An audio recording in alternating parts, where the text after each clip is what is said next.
আসসালামু আলাইকুম ভাইজান, আপনি কে বলছেন? আপনার কি সমস্যা? বিশেষ করে ক্যান্সার, বিশেষ করে আপনার বাড়ি কোথায়? ঠিক আছে, আপনি আসলে ক্যান্সার এমন একটা রোগ, যে রোগটা হলো যে সারা পৃথিবীর ডাক্তারই বলতেছেন যে ক্যান্সার ভালো হয়নি।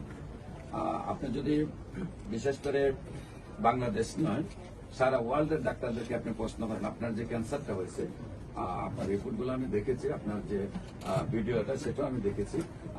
আপনার যে ক্যান্সারটা হয়েছে সেটা হলো আপনি যদি এখন ইংল্যান্ডের ডাক্তারদেরকে আপনি প্রশ্ন করেন নেটে ঢুকে, অথবা আমেরিকার ডাক্তারকে প্রশ্ন করেন, বা আপনি সিঙ্গাপুরের ডাক্তারদেরকে প্রশ্ন করেন, অথবা আপনি ইন্ডিয়ার ডাক্তারদেরকে প্রশ্ন করেন, অথবা বাংলাদেশের ডাক্তারদেরকে আপনি প্রশ্ন করেন যে ভাই আমার যে ক্যান্সারটা হয়েছে সেটা কি ভালো হবে, উনি সঙ্গে সঙ্গে উত্তর আপনাকে রিপ্লাই দিয়ে দেবে যে ক্যান্সারটা ভালো হবে না, আপনি সাময়িকভাবে চিকিৎসা চলবে, এক সময় আপনার মৃত্যু হবে, এটাই আপনাকে মেনে নিতে হবে। বিশেষ করে আপনার যে ক্যান্সারটা হয়েছে, আপনি যে যে জায়গায় চিকিৎসা করছেন সেই সব জায়গায় যদি আপনার রেজাল্ট না পেয়ে থাকেন, আপনি যদি একবার আপনার একজন প্রতিনিধি আমাদের অফিসে পাঠান, আমাদের স্যার শনি রবি সোম ঢাকাতে সকাল 10টা থেকে বিকাল 5টা পর্যন্ত রোগী দেখেন, এবং মঙ্গল বুধ বৃহস্পতি হবিগঞ্জে রোগী দেখেন। সেখানে যে রোগীগুলো আসে, যে রোগীগুলা 1 মাস 2 মাস 3 মাস ওষুধ খাইছে, আবার নতুন করে ওষুধ নেওয়ার জন্য আসছে, কারণ আমাদের ওষুধগুলো 4 মাসে সুস্থ হয়, তখন আপনি এই রোগীগুলাকে আপনি যখন প্রশ্ন করবেন, আপনি দেখবেন যে রোগীর রিপোর্টগুলা যারা ইন্ডিয়া চিকিৎসা করছে, সিঙ্গাপুর চিকিৎসা করছে, মালয়েশিয়া চিকিৎসা করছে, সেই রোগীগুলা 1 মাস 2 মাস ওষুধ খাওয়ার পরে স্যারের কাছে সম্পূর্ণরূপে সুস্থ, যেটা আপনি প্র্যাকটিক্যালি আপনার রিপোর্টের মাধ্যমে দেখতে পারবেন।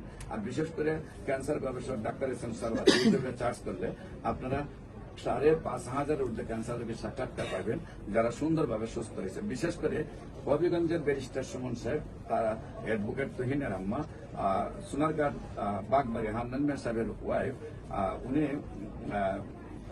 আপনার প্রথম গ্যাস্ট্রোলজিতে ক্যান্সার হয়, তারপরে ইউরোলজিতে ক্যান্সার ছড়ায়, তারপর কোলনে ক্যান্সার ছড়ায়, তারপর খাদ্যনালীতে ক্যান্সার ছড়ায়। সেই ক্যান্সারটির সাথে আবার কিডনির পয়েন্ট চলে যায় 30 পয়েন্টে। সেখানে বাংলাদেশ, ইন্ডিয়া, সিঙ্গাপুর চিকিৎসা করে যখন সুস্থ হয় নাই, তখন ব্যারিস্টার সুমন সাহেবের চাচি হিসাবে আমাদের স্যার চিকিৎসা করেন, যেখানে সব ডাক্তারে বলছে যে এটা কোনোভাবে সম্ভব না, 2-4 দিনের ভিতর মারা যাবে। কিডনি পয়েন্ট বাড়তে বাড়তে 30-এ চলে গেছে, ক্যান্সার সহায়তা সমস্ত বডিতে চলে গেছে। সেইখানে উনি আল্লাহর অশেষ রহমতে আমাদের স্যার চিকিৎসা করার পরে সেই রোগীটা সুন্দরভাবে সুস্থ হয়েছে, এবং আজ থেকে 20 বছর আগে সুস্থ হয়েছে, এখনো সুন্দরভাবে সুস্থ হয়েছে। তার পাশের বাড়ি সোনারঘাট বাগবাড়ি সিদ্দিক মিয়া সাহেবের ওয়াইফ, উনি সোনারঘাট বাগবাড়ির যে সমিলটা আছে, সমিলের মালিক, ওনার ওয়াইফের জরায়ু ক্যান্সার হয়। সেই ক্যান্সারটা আল্লাহর অশেষ রহমতে যখন কোনো ডাক্তাররা চিকিৎসা করে সুস্থ হয় নাই, তারপর আমাদের স্যার চিকিৎসা করেন, সুন্দরভাবে সুস্থ হয়ে যায়। আজ থেকে এটাও 20 বছর আগে। তার পাশের বাড়ি আল্লাহর অশেষ রহমত কি ব্যারিস্টার সুমন সাহেবের পেছনে 3জন আত্মীয় ক্যান্সার হয়, 3জনের ওনার পাশের বাড়ি, এবং 3জনের সুন্দরভাবে সুস্থ হয়। আরেকজন রোগী উনি মরণাপন্ন অবস্থা, একদম ফ্ল্যাট বিছানা ছিল, তিনিও সুস্থ হয়েছেন। বিশেষ করে আমাদের সিলেটের সুনামধন্য doctor cancer specialist Kamal Uddin সাহেব, তার চাচি সিলাউরা জামে মসজিদের সভাপতি বুরহানুদ্দিন সাহেবের হইল ওয়াইফ কাসামালা, তার ক্যান্সার হয় ব্রেস্ট ক্যান্সার। তো সিলেটের ক্যান্সার স্পেশালিস্ট কামাল উদ্দিন সাহেব চিকিৎসা করে যখন ব্যর্থ হয়েছেন, তখন বলছেন যে এটাকে আর চিকিৎসা করে লাভ নাই, ওনারও বয়স হয়েছে বেশি দিন আর বাঁচবেন না, হয়তো কিছুদিনের ভিতরে মারা যাবে, আপনারা বাড়িতে নিয়ে যান। তারপর আমাদের স্যারের শরণাপন্ন হন, সেখানে আমাদের স্যার চিকিৎসা করেন, এবং আল্লাহর অশেষ রহমতে আজকে দীর্ঘ 20 বছর যাবৎ উনি ক্যান্সার মুক্ত হয়ে সুস্থ আছেন। সিলাউরা গ্রামের আপনার মনুমিয়া চাচা বড় মাতব্বর, ওনার ওয়াইফের জরায়ু ক্যান্সার হয়। সেই ক্যান্সার রোগী আল্লাহর অশেষ রহমতে যখন বাংলাদেশের চিকিৎসা করে সুস্থ হন নাই, আমাদের স্যারের চিকিৎসায় সুন্দরভাবে সুস্থ হয়েছেন। এবং মজিবপুরের সিরাজ মিয়া মেম্বার, উনি একেবারে যখন আর ডাক্তাররা চিকিৎসা করে না, একদম মরণাপন্ন বিছানায় পড়ে গেছে, তখন আমাদের স্যার ক্যান্সার স্পেশালিস্ট ডাক্তার চিকিৎসা শুরু করেন, এবং সুন্দরভাবে উনি সুস্থ হন। শুধু তাই নয়, এই আপনার যেটা হলো হবিগঞ্জে আপনার সন্ধারানী মেম্বার, হবিগঞ্জে যেটা হলো আপনার যে সদরের সন্ধারানী মেম্বার, সেখানে সেই সন্ধারানী মেম্বারের হাজবেন্ডেরও ক্যান্সার ছিল, সেইটাও আল্লাহর অশেষ রহমতে যখন বাংলাদেশের চিকিৎসায় সুস্থ হয় নাই, আমাদের স্যারের চিকিৎসায় সুন্দরভাবে সুস্থ হয়। এমনিভাবে আপনার কয়েক হাজার রোগী পাবেন যারা সুন্দরভাবে সুস্থ হয়েছে। বিশেষ করে ঢাকার আপনার সাবেক প্রধানমন্ত্রী PS বদরুদ্দোজা নিজাম মিরপুরে উনি ক্যান্সার রোগে আক্রান্ত হন এবং কিডনি রোগে আক্রান্ত হন, আমাদের স্যারের চিকিৎসায় সুন্দরভাবে সুস্থ হন।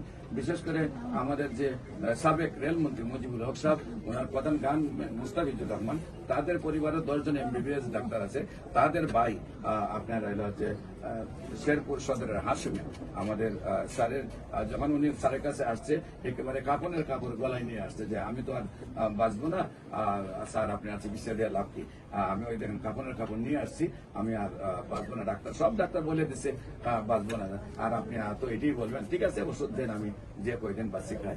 আল্লাহর শেষ মধ্যে স্যার বলছেন যে সুন্দরভাবে সুস্থ হবে এবং আজকে দীর্ঘ 20 বছর ধরে সুন্দরভাবে সুস্থ রয়েছেন। বিশেষ করে আমি আপনাদেরকে কারেন্টলি হাজার হাজার রোগী আছে, আমি সেগুলো আপনাদের যে রোগীগুলো আজ থেকে 20 বছর আগে সুস্থ হয়েছে এখনো সুস্থ আছে তাদের গল্পগুলো আপনাদেরকে শোনাচ্ছে। বিশেষ করে আমাদের ঢাকার জাতীয় সাংবাদিক সংস্থার কেন্দ্রীয় দপ্তর সম্পাদক হেলাল সাহেব, যিনি 2টা টেলিভিশনের দায়িত্বে আছেন এবং 2টা পত্রিকার দায়িত্বে আছেন, ওনার আপনার পিজির প্রধান পান গোপাল সাহেব থাইরয়েড ক্যান্সার অপারেশন করেন। কানের এক লতি থেকে আরেক লতি পর্যন্ত ওনার কি হয় থাইরয়েড ক্যান্সার হয়, একদম কানের এক লতি থেকে আরেক লতি পর্যন্ত ওনার অপারেশন করা হয়। সেই রোগীটা আবার বুবা হয়ে যায়, মুখ জবান বন্ধ হয়ে যায়, মুখ দিয়ে লালা পড়া শুরু হয়, এরপরে একেবারে ডাক্তার বলছেন আর কোনো ট্রিটমেন্ট নেই।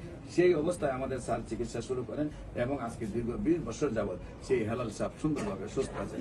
বিশেষ করে ভুলা মাস্টার অ্যাসোসিয়েশনের সভাপতি আলম সাহেব, ওনার আপনার ক্যান্সার হওয়ার পরে আপনার 85 কেজি ওজন থেকে ওনার শরীরে ওজন চলে আসে হলো আপনার হলো 25 কেজি, সেখানে খালি হাড়গুলা থাকে, মাংস নাই, একেবারে অ্যাম্বুলেন্সের মধ্যে ফ্লাড অবস্থা ওনাকে আমাদের স্যার চিকিৎসা করেন। তখন ওনার পায়ের মধ্যে ক্যান্সার হওয়ার পরে পাটি ভেঙে 2 টুকরা হয়ে যায়। তখন ডাক্তাররা চাইলেন যে পাটা কেটে ফেলবেন পঙ্গুতে, আমাদের স্যার বললেন যে না, এটাকে ব্যান্ডেজ করে নিয়ে আসুন, ক্যান্সার মুক্ত হলে দেখি আল্লাহ কি করে। ডাক্তাররা বলছে যে এটা কোনোভাবে সম্ভব, এটা কেটে ফেলতে হবে এবং আল্লাহর কেউ আসে আমার কাটাতে গিয়ে সেটা ওনার শারীরিক কন্ডিশন নাই বলে তারা অপারেশন করতে পারে নাই। আল্লাহ রসুল স্যারের কাছে ব্যান্ডেজ করে নিয়ে আসেন এবং উনি আজ থেকে 20 বছর আগে সুন্দরভাবে সুস্থ হন। এখন ওনার ওজন কেজি প্রায় 85 কেজি এবং আগের চেয়ে স্ট্রং উনি আছেন। বিশেষ করে আপনাদেরকে বলবো যে কুমিল্লা লাকসাম সিয়াং গ্রামে একদম কালবাড়ের পাশেই বাড়ি, যেই বাড়ির এরা 5 ভাইয়ের একটা সন্তান জন্ম নিয়েছে, যেদিন ওই দিনে দেখা যায় তার শরীরে ব্লাড নেই, টেস্ট করে দেখা যায় তার ব্লাড ক্যান্সার।